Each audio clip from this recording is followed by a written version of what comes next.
Hello, good morning everybody. Welcome to focus study. यहाँ आपको शिक्षक संबंधी समस्त परीक्षाओं की तैयारी कराई जाएगी। आज हम सामान्य ज्ञान के बौद्ध धर्म से संबंधित 20 महत्वपूर्ण प्रश्नों के बारे में डिस्कस करेंगे, जो कि एग्जाम के पॉइंट ऑफ व्यू से बहुत ही इम्पोर्टेंट हैं। चलिए स्टार्ट करते हैं। बौद्ध धर्म देखते हैं। पहला क्वेश्चन, बौद्ध धर्म की स्थापना किसने की थी?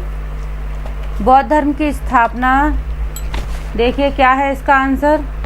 बौद्ध धर्म की स्थापना गौतम बुद्ध ने की थी। नेक्स्ट क्वेश्चन देखते हैं। गौतम बुद्ध का बचपन का नाम क्या था?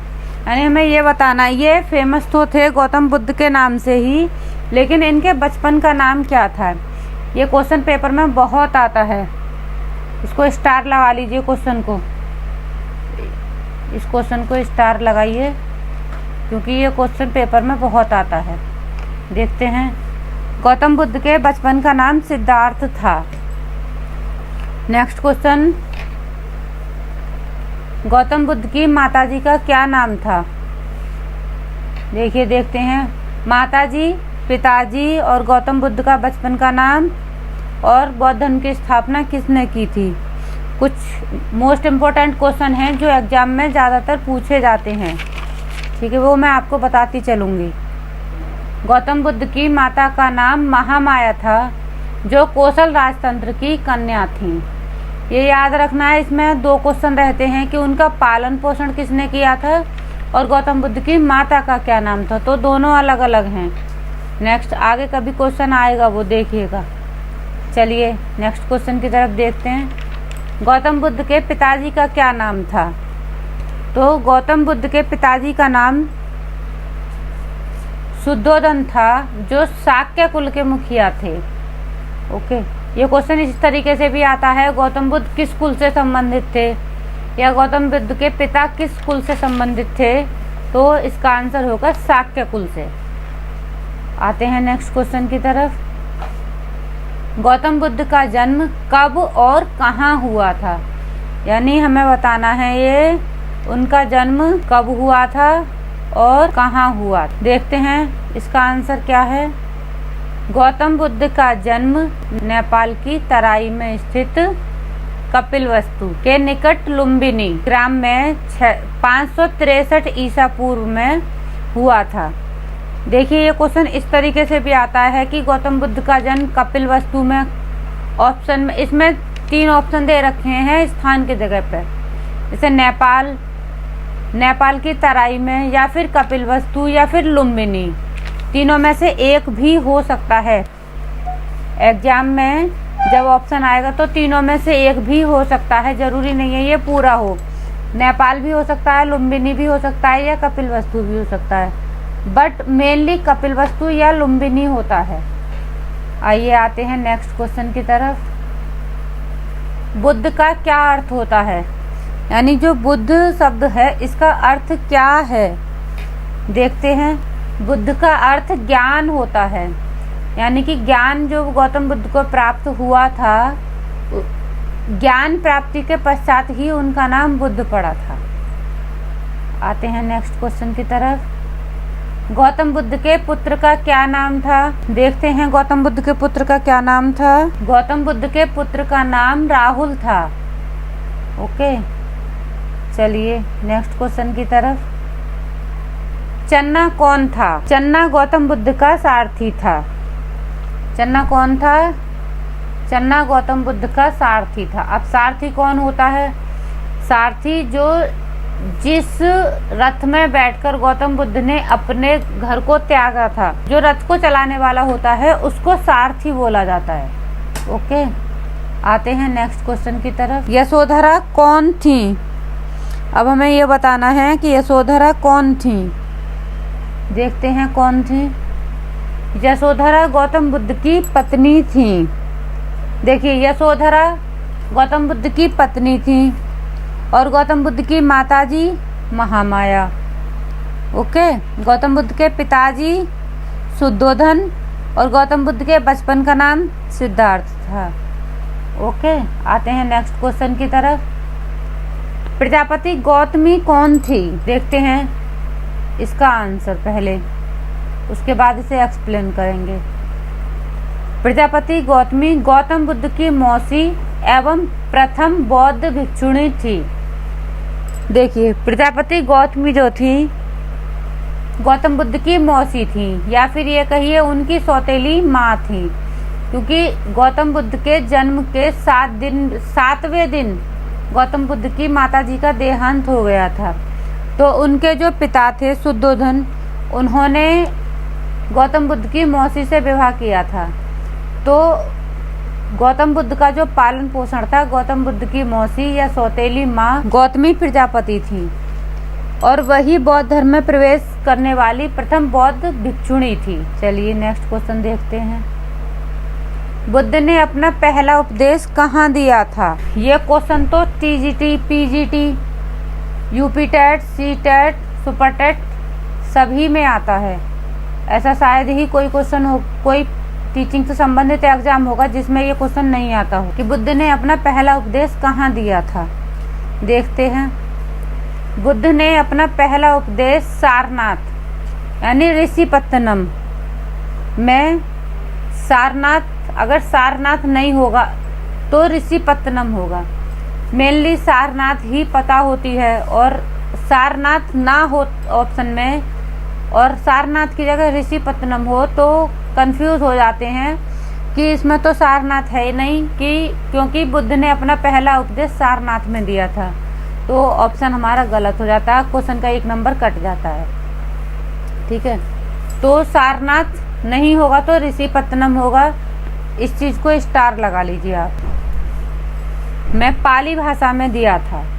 चलिए नेक्स्ट क्वेश्चन देखते हैं। बुद्ध के प्रथम उपदेश की घटना को बौद्ध धर्म में किस नाम से जाना जाता है?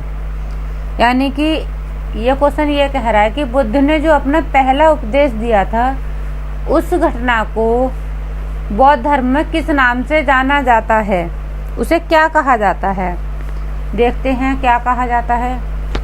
देखिए, बुद्ध ने जो अपना प्रथम उपदेश दिया था, उस घटना को बौद्ध धर्म में धर्म चक्र प्रवर्तन के नाम से जाना जाता है। Next question. गौतम बुद्ध ने कितने वर्ष की आयु में गृह त्याग किया था? देखते हैं नेक्स्ट। इसका आंसर देखते हैं पहले कि गौतम बुद्ध ने कितने वर्ष की आयु में अपना घर छोड़ा था। 29 वर्ष की आयु में। गौतम बुद्ध ने 29 वर्ष की आयु में गृह त्याग किया था, यानी कि जब वो 29 साल के थे तब उन्होंने अपने घर को छोड़ दिया था और वैराग्य जीवन की ओर चले गए थे। चलिए आते हैं नेक्स्ट क्वेश्चन की तरफ। गौतम बुद्ध के गृह त्याग की घटना को क्या कहा जाता है? देखिए, इसमें पूछ रहा है गृह त्याग की घटना, जब उन्होंने अपना घर छोड़ा था। इससे पहले 2 क्वेश्चन पहले था कि उन्होंने जो प्रथम उपदेश दिया था, उस उपदेश को क्या कहा जाता है। तो देखें क्या कहा जाता है उनके गृह त्याग की घटना को। गौतम बुद्ध के गृह त्याग की घटना को बौद्ध धर्म में महाभिनिष्क्रमण के नाम से जाना जाता है। किस नाम से? महाभिनिष्क्रमण। ये चीज़ हमें याद रखनी है, क्योंकि क्वेश्चन में जब ऑप्शन हमारे आते हैं आंसर के लिए तो ये इसी प्रकार से आएंगे। महाभिनिष्क्रमण, धर्म चक्र प्रवर्तन, इसके आगे एक और घटना आएगी, उनकी मृत्यु की घटना, मोक्ष प्राप्ति की घटना। ये तीनों घटना, इनके नाम भी ऐसे ही हैं, तो हमें जरूर से याद रखने हैं। Okay, next question. Gautam Buddha को ज्ञान की प्राप्ति कहाँ हुई थी? ये क्वेश्चन है कि गौतम बुद्ध को ज्ञान की प्राप्ति कहाँ हुई थी। देखिए आंसर होगा गौतम बुद्ध को ज्ञान की प्राप्ति बोध गया में। इस जगह का नाम पहले गया था, जो कि बिहार में है। यहाँ गौतम बुद्ध को फल्गु नदी यानी कि निरंजना नदी के तट पर पीपल वृक्ष के नीचे ज्ञान की प्राप्ति हुई थी, जिस कारण से इस गया जगह का नाम बोध गया हो गया, क्योंकि यहाँ बुद्ध को ज्ञान की प्राप्ति हुई थी, इसीलिए इस जगह का नाम बोध गया हो गया। आते हैं नेक्स्ट क्वेश्चन की तरफ। बौद्ध धर्म के त्रिरत्न कौन कौन से हैं? देखते हैं। बौद्ध धर्म के त्रिरत्न बुद्ध, धम्म और संघ हैं। इसमें बुद्ध का मतलब है ज्ञान, बुद्ध का मतलब है ज्ञान, धम्म का मतलब है धर्म और संघ का मतलब है संगठित होकर, यानी एक ऐसे धर्म को अपनाना जिसमें सब संगठित होकर इकट्ठे होकर रह सकें, ज्ञान प्राप्त कर सकें। ओके, आते हैं नेक्स्ट क्वेश्चन की तरफ। बौद्ध भिक्षुओं के निवास स्थान एवं पूजा स्थल को क्या कहा जाता है?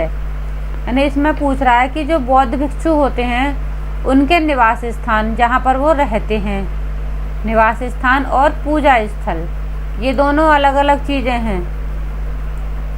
निवास स्थान और पूजा स्थल को क्या कहा जाता है? तो देखिए, देखते हैं कि निवास स्थान और पूजा स्थल को क्या कहा जाता है। बौद्ध धर्म के निवास स्थान को विहार एवं पूजा स्थल को चैत्य कहा जाता है। क्या कहा जाता है? चैत्य। निवास स्थान विहार, पूजा स्थल चैत्य। इसमें देखिए चैत्य का क्या मतलब है? चैत्य का मतलब है चिता से संबंधित, यानी यहाँ पे बौद्ध धर्म के जो महान गुरु होते हैं उनका जब अंतिम संस्कार हो जाता है उससे कुछ प्राप्त, जैसे हम हिंदू धर्म में फूल चुनकर लाते हैं, उसी प्रकार इसमें बौद्ध धर्म में जो बौद्ध धर्म के धर्मगुरु होते हैं उनकी जो हड्डियां होती हैं उन चीज़ों को इकट्ठा किया जाता है और यहाँ पर रख दिया जाता है। उस स्थान को इन बौद्ध धर्म में पूजा जाता है, उसे चैत्य कहा जाता है, यानी चिता से संबंधित वस्तु हैं। आते हैं नेक्स्ट क्वेश्चन की तरफ। बौद्ध धर्म ने किस कुरीति का विरोध किया? देखते हैं ऐसी कौन सी कुरीति थी जिसका विरोध किया था बौद्ध धर्म ने। बौद्ध धर्म ने वर्ण व्यवस्था एवं जाति व्यवस्था, देखिए अब ये है क्या, इन दोनों का विरोध किया था। वर्ण व्यवस्था से मतलब है रंग रूप से, काला हो गोरा हो कैसा भी इंसान हो, बौद्ध धर्म इसमें फर्क नहीं करता। एवं जाति व्यवस्था, हिंदू हो मुस्लिम हो या अन्य जाति हो, इस चीज़ से कोई फर्क नहीं पड़ता, केवल मानव सही मार्ग पर चले, बौद्ध धर्म का यही एक उद्देश्य है। आते हैं नेक्स्ट क्वेश्चन की तरफ। एशिया का ज्योतिपुंज यानी कि लाइट ऑफ एशिया, ज्योतिपुंज, हिंदी में तो ज़्यादातर कंफ्यूज ही हो जाएंगे, इंग्लिश में तो याद भी रहेगा। लाइट ऑफ एशिया किसे कहा जाता है? देखते हैं। एशिया का ज्योतिपुंज या light of Asia Gautam Buddha को कहा जाता है। किसे कहा जाता है? गौतम बुद्ध को। या फिर क्वेश्चन ये भी आ सकता है, गौतम बुद्ध को क्या कहा जाता है? अगर ऑप्शन में ज्योतिपुंज या लाइट ऑफ एशिया होगा तो वही करेक्ट आंसर होगा। Next question.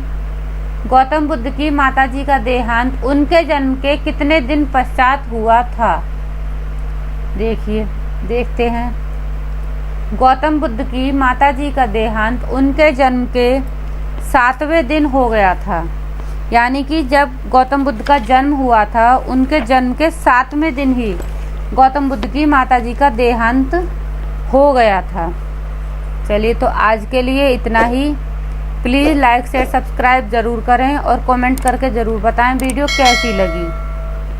अगर वीडियो में कोई कमी या गलती नज़र आए तो कमेंट करके ज़रूर बताएं ताकि नेक्स्ट वीडियो में इम्प्रूव हो सके।